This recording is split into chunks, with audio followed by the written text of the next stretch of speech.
After I So appeared...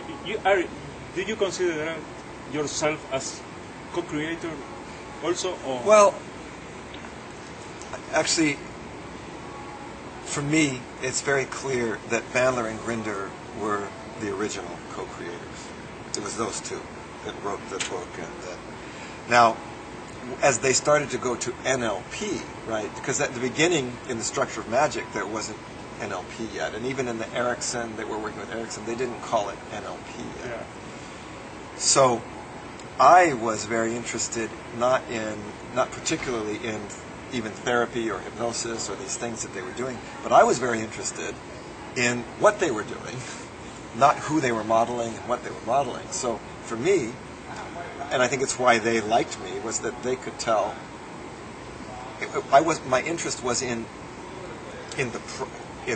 what they were doing, the modeling, not in just in who they were modeling or what they were modeling.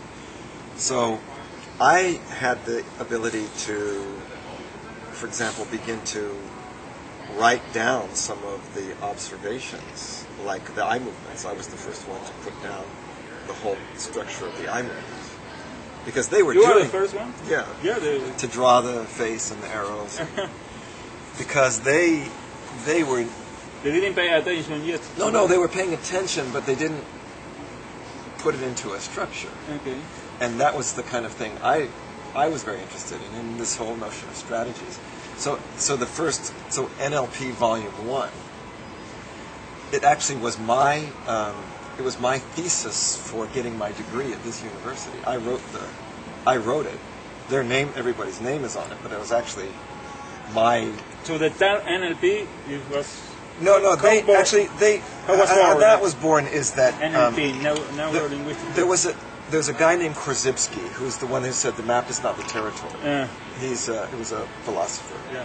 And he talked about, there was a field of neurolinguistics. So that the idea of brain and nervous system had already been around. And Bandler and Grinder added the idea of programming. When we were trying to say, well, what we're doing is different than what Erickson... It's not Gestalt therapy, and it's not even therapy. It's not Erickson. What is it that we're doing? And so they started with this idea of neurolinguistics, but it was them that came with the term neurolinguistic programming. That wasn't me that made the term. I was coding a lot of the things that they were doing and they were teaching us to do. I could write it down. A little bit like Grinder first did with Bandler. Bandler was doing the things and Grinder would capture it. But then they were doing things that they didn't know, and you're like some kind of metaposition that they were needing. Exactly. So that was my role in the beginning. But of course, I learned a lot about creativity from them. So then I would say, after a certain point in NLP, I began creating more of what, I didn't create the meta model. I didn't create, I was involved in making the accessing cues. I was involved in strategies, but I didn't make it myself.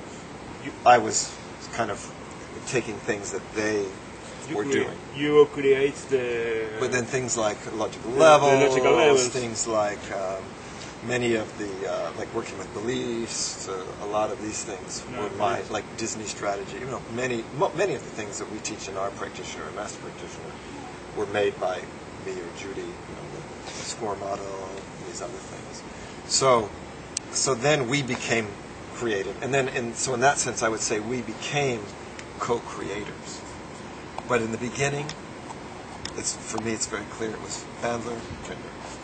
And we were kind of a support team. We helped them. But they were definitely the original creators of NLP. And then Judy and myself and David, we were creative people that added to it. How did you meet Grinder and Bandler? The first time. Do you remember? Yeah, very clearly. I was. Remember, I said I went from studying art in my first year, physics my second year. Then I was taking politics in my third year at university here when I was 19 years old. Here in this place. Here in this place. And as part of this studying politics, I thought I should know something about linguistics and language. Also, my brother Michael he was a linguistics student at Harvard University, and I always thought he would talk about it. I thought, oh, that sounds interesting. So I went into a linguistics class, and John Grinder was the professor. And he and Bandler were just finishing the first book. And so on the second day of class, John Grinder just sort of went over the meta model with 200 students. And I thought, for me, I was like, wow, that's the first useful thing I've actually learned in college. But what's very interesting is that was like the class started on a Tuesday. You know, you have like an hour and a half. Then was a Thursday, and that's when he taught us the basics of the meta model, you know, the language. By the next Tuesday, when the next class was, many of the students came in. They had, lost their friendships, made people angry with them because they were just asking these questions with no rapport. So now I had a kind of natural rapport, so I didn't have that problem. But it was very interesting to see how many people were like just going, how specifically? Who specifically? How do you know? What are you going to feel? Right.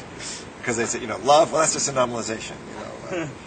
So they would have all these. So they ask you help, or you offer? Oh, no, what I did, actually, the reason I got John Grinder's attention is because I was studying politics. I remember I was reading the dialogues of Plato, the Socrates, the Greek philosopher. Yeah. And I thought, oh, he's using the meta model. And so I wrote a paper showing how Socrates was using the meta model, and I turned it in for my politics class, but also for my linguistics class. And John Grinder, wow, because I was sort of modeling what Socrates was doing. So he said, you can help. Come here, you can help us. And he started giving me some assignments, and then so no, because in the beginning I was just people were very interested in researching. Yeah. And then because I was very interested in this kind of researching, then I started going up to these groups that they would do in the evenings, because in the beginning neither of them was doing it. I mean, Grinder was not making his living doing NLP. He was a college professor. So they would do these groups that didn't make very much money.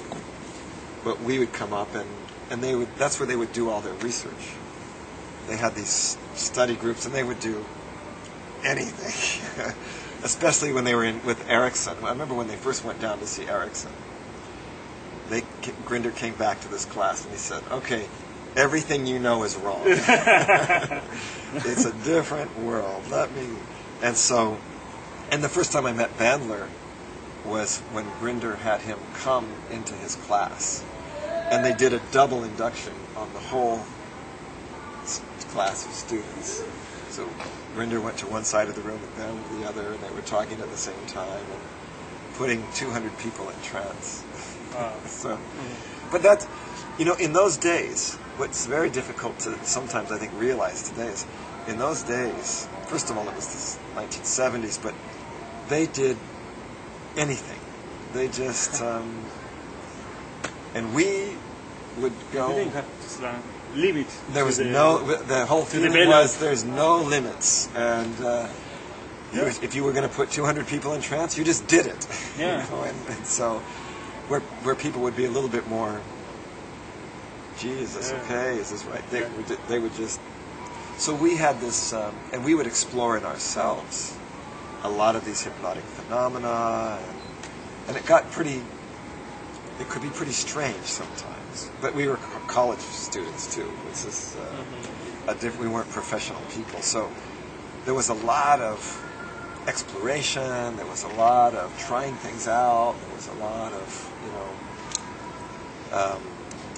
like you say, there was this. What I really learned from Bandler and Grinder was this belief that anything is possible.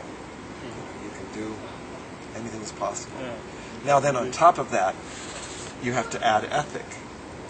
And so I think if you have an ethics and the belief anything is possible, that's where you can really, really go a long way. So anyway, that's the... okay, so last question. We are with battery in the camera. It's okay? It's okay? Yeah. Okay. So last question. When you start, I know that you wrote a lot of books. I read. I don't know how many, but 6, 7. From what moment this became to you like a business, and for how long did you do NLP like a passion? I know that you are going with passion yet. Yeah. But I'm talking about how long do you dedicate without earns